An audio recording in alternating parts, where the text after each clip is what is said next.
guys, kali ini kita menelusuri jejak-jejak peradaban kuno, termasuk menurut cita tutur yang berkembang di masyarakat ada perkampungan kuno Majapahit yang tersembunyi di pedalaman hutan. Nah, kali ini kita bersama Pak Darman. Pak Darman, warga desa ini. Tepatnya lokasi ini di lereng gunung apa, di desa apa Pak ini Pak?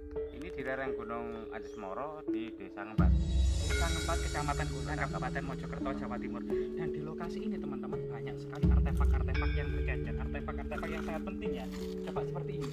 Jadi di sini ada semacam keramik Tiongkok yang sangat langka. Nah ini kemungkinan adalah piring atau kemudian mangkok dengan glasur putih, dan ini sudah ada hiasan-hiasannya seperti kulit manggis, kemudian biru, warna biru-biru, bunga-bunga ya, bunga-bunga nagasari. Dan ini salah satu keramik yang cukup langka.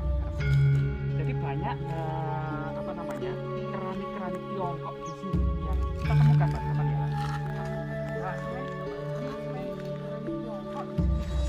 Batu-bata. Fragmen batu-bata. Kalau ini bekas buli-buli teman-teman. Jadi kayak kendil kecil-kecil itu namanya buli-buli.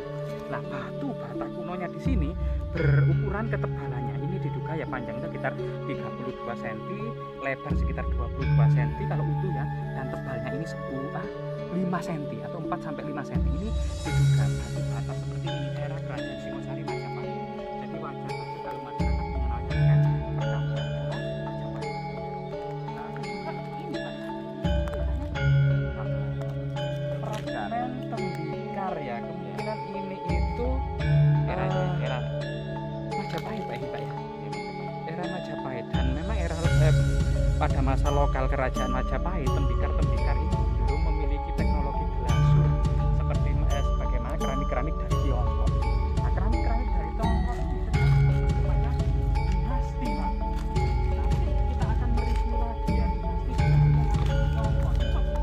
Banyak kemudian seperti ini dikatakan dinasti Sung atau dinasti Tang. Ini sebenarnya di Tiongkok itu ada berapa dinasti. Jadi kita mereview lagi, di Tiongkok pernah berdiri kerajaan besar Imperium Tiongkok ini selama rentang sejarah kuno sampai memasuki era modern ada 9 dinasti. Nah, dinasti pertama adalah dinasti Zhao, kemudian digantikan dinasti Qin runtuh digantikan dinasti Han digantikan dinasti Jin digantikan dinasti Tang runtuh digantikan dinasti Sung kemudian diserbu oleh pasukan Mongol digantikan dinasti Yuan runtuh akibat pemberontakan orang-orang Ming sehingga munculnya dinasti Ming, dan dinasti Ming digulingkan oleh orang-orang Manchuria dari arah utara.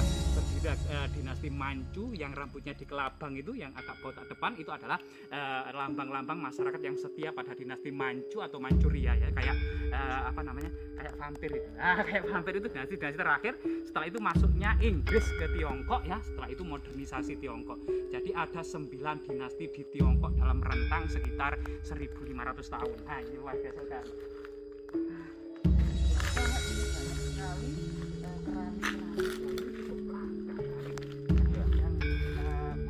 Nah, ini saya ke bulat-bulat tanaman uwi. Nah, apakah selama ini Pak ya, di lokasi ini apakah sudah terdeteksi oleh teman-teman dari metal detektor Pak? Kurang tahu Ya, kurang tahu karena memang jauh dari perkampungan dan sangat tersulit. Bahkan mungkin kita saja yang mendahului untuk melakukan riset dan penelitian lebih dari 20 hektar. Lebih dari 20 hektar dengan tinggalan artefaktual seperti ini sangat melimpah Pak ya. Nah, berarti kalau dikumpulkan ini bisa lebih dari 1 kontainer, dan ini kayaknya itu perkampungan elit ya,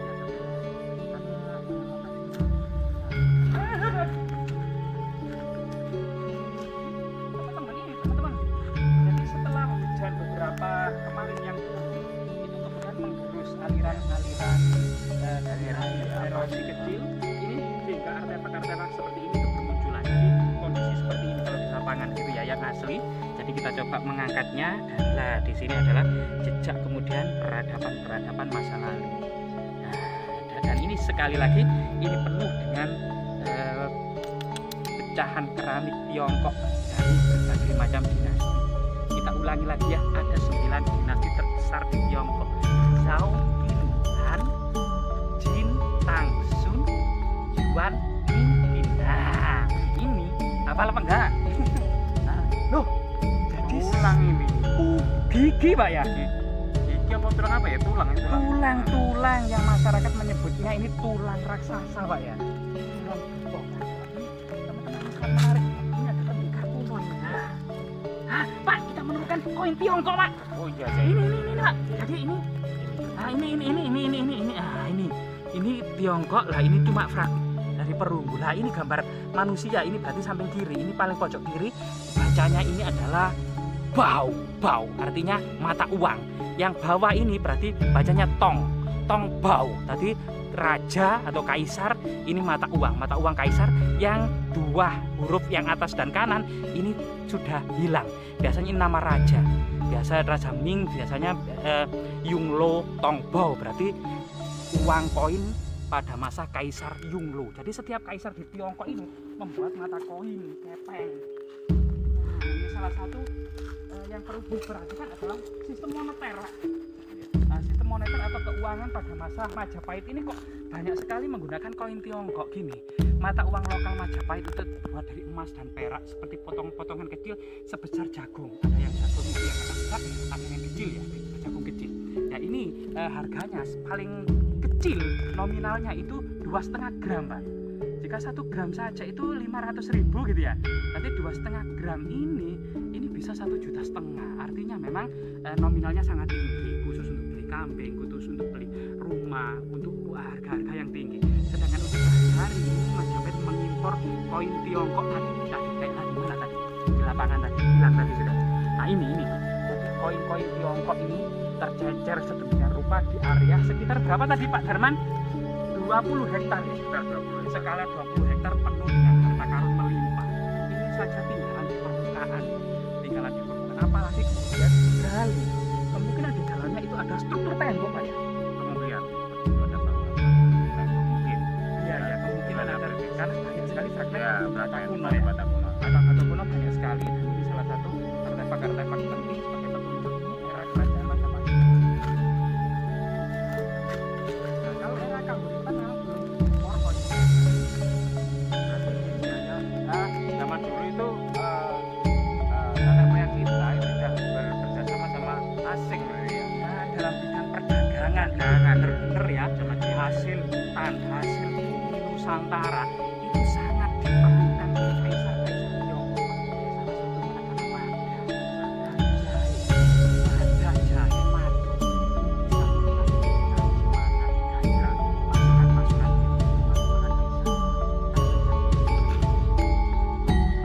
Iya betul lah. selirnya Belum. satu malam.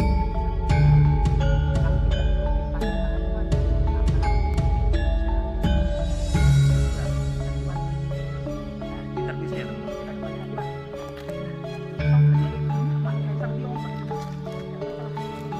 Tidak goyang ya. Goyang Pak. Nah, ya itu Pak. Ini teman-teman ada sesuatu yang muncul di sini ada seperti ini. Juga ini adalah dari perdagangan Asia Tenggara. Ini kemungkinan keramik-keramik yang diproduksi di Ayutthaya, Thailand, di Champa ya, di Siam. Nah ini kemudian keramik-keramik Asia Tenggara Siam, termasuk di Khmer, kerajaan Khmer ya, sekarang menjadi Myanmar. Nah kalau seperti ini memang dari Tiongkok. Ini biasanya dinasti Sung. Nah dinasti Sung yang diserbu oleh orang-orang Mongol, tembok besar Cina yang ada di utara itu dijebol oleh orang-orang Mongol. Ya ini kemudian dinasti Yuan. Termasuk kemudian di sini banyak tulang-tulang, gigi. Kemungkinan ini gigi hewan buruan yang kemudian dimasak di sini. Bisa jadi ini memang istana musim berburu, musim panas atau istana musim ya sebagaimana di kaisar-kaisar terdahulu banyak tinggalan. Sementara kita letakkan di sini saja mungkin teman-teman yang melakukan studi atau riset ya. Dan ini teman-teman yang lainnya. Nah ini Pak banyak sekali Pak ini Pak. Berceceran dari mana-mana. Tulang lagi Pak. Ya ini teman-teman ada berceceran. Bahkan di sini ada semacam motif kulit manggis. Ini adalah di pelangka. Biasanya ini adalah gentong toa. Ya toa. minuman kesukaan orang-orang Jawa dulu itu yang terbuat dari nira, yaitu dari bunga kelapa dan bunga aren yang diberes gitu ya. Airnya itu rasanya manis sekali dan namanya legen. Nah itu ada juga dari beras ketan, itu namanya badek ya, itu bahasa kunonya lebih mengenal dengan toak. Itu makanan minuman primadona di Jawa Pak. Kalau di Jepang itu namanya sake. Nah sake itu juga berasal dari beras ketan.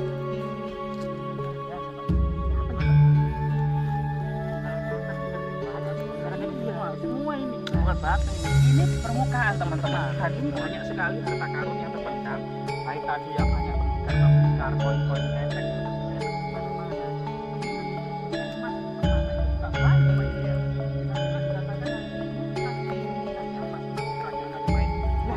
Ini ada gantelannya teman-teman ya.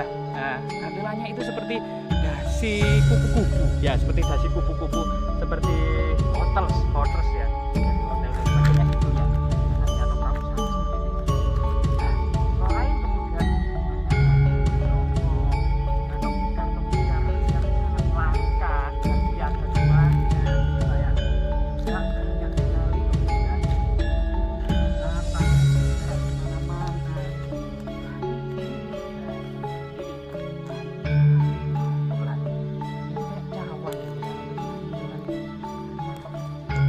Wah, ini teman-teman, ini sesuatu yang sangat melimpah teman-teman. Jadi teman-teman ya, jadi kita akan bisa melihat bagaimana kemudian alat-alat rumah tangga pada masa lalu yang masih sebagian terpendam. Ini kelihatannya adalah bibir gentong, ada sebuah gentong atau kuali untuk memasak, wadah air gitu ya, atau kendil atau gendok ya. Nah ini juga ada semacam tembikar. Kemudian ini apa nih? Kemungkinan ini ada sesuatu yang penutupnya di situ, kita gali loh. Di sini banyak melimpah sekali. Dan ini ada juga alat-alat dari batu. Nah ini bentuknya silindris. Kemudian ini jejak cuil atau fragmen ya. Dan ini kelihatannya ini lebarnya sekitar 2 cm ini, atau kemudian 1,5 cm ini keliling dengan lubang cekungan kecil. Dan ini sesuatu yang cukup menarik ya. Ini apa ini ya? Lumpang kecil seperti ini. Ini lah bahkan ini kelihatannya ini gentong besar gitu ya. Kemungkinan wadah koin, wadah emas, wadah permata, wadah air, wadah minuman ya, minuman nira atau lah ini kayak pentil ini ya. Ini juga kelihatannya apa namanya? Anunya kendi ya. Nah ini kendi kayak ceret gitu ya. Kayak ceret. Bukannya untuk apa? Untuk jalan airnya juga. Ah iya ceret gitu ya, ceret atau apa itu namanya itu kalau ceret ya, ceret. Kendi. Iya kendi atau ceret. Nah ini sangat melimpah. Selain kemudian keramik-keramik pada Asia Tenggara, dan ini adalah keramik-keramik dari Tiongkok dari berbagai macam dinasti, terutama dinasti Tang gitu ya, dinasti Sung, dinasti Yuan Ming, dan yang sangat menarik nih teman-teman, sangat misterius masyarakat misalnya sebagai gigi raksasa atau gigi buto. Nah ini giginya apa sebesar ini? Coba jika dibandingkan gigi kita ya manusia. Ini berkali-kali lipat ini besarnya itu ya. Maaf ya teman-teman, giginya hostnya itu jelek. Nah ini giginya sangat besar. Ini gigi binatang. Bayangkan tulang-tulang ini sekitar berumur 500 sampai 600 tahun silam masih utuh Pak ya. Nah ini gigi apa Pak? Manusia Pak. Hah, ini gigi manusia ini. Manusia masa lalu, bukan siluman loh teman-teman. Ini bukan siluman ular ini ya. Tapi ini gigi-gigi yang terserak-serak ini kelihatannya ini jejak-jejak peradaban masa lalu yang kemungkinan binatang buruan di area hutan ini, dan pecahan tembikar yang demikian banyak lebih dari beberapa kontainer ini mendatangkan di sini ada semacam kayak pasang gerahan elit kaum bangsawan kerajaan. Jadi mungkin bisa di-zoom bahwasanya seperti satu bata yang bermotif bulat-bulat di tengah ini, jejak tangan-tangan kuat para pendahulu kita leluhur Majapahit, jejak-jejak tulang dan gigi-gigi raksasa. Nah ini pecahan tembikar wadah-wadah untuk menanak nasi, wadah air, wadah minuman mineral dan sebagainya. Ini semuanya artefak-artefak yang sangat penting muncul di permukaan. Belum lagi di dalam tanah ini tentunya lebih banyak lagi harta karun kerajaan Majapahit yang masih terpendam. Syukur-syukur ya nanti ada semacam ekskavasi dan menemukan prasasti yang ada di dalamnya, sehingga kemudian peristiwa-peristiwa masa lalu dan kejadian-kejadian itu bisa terbaca. Karena saat ini sudah semakin canggih, banyak universitas yang konsen untuk pembacaan prasasti dan epigrafi, tulisan-tulisan kuno, Sehingga kalau ada tulisan kuno Jawa, kuno Melayu, kuno, itu semua bisa terbaca. Semoga bermanfaat. Terima kasih Pak Darman atas waktu dan kesempatannya, sehingga kita tahu bagaimana kita belajar dari pengalaman kubur, termasuk kita uri-uri budaya. Hal-hal seperti ini adalah saksi bisu akan kebesaran dan kejayaan peradaban Majapahit di masa lalu. Semoga bermanfaat.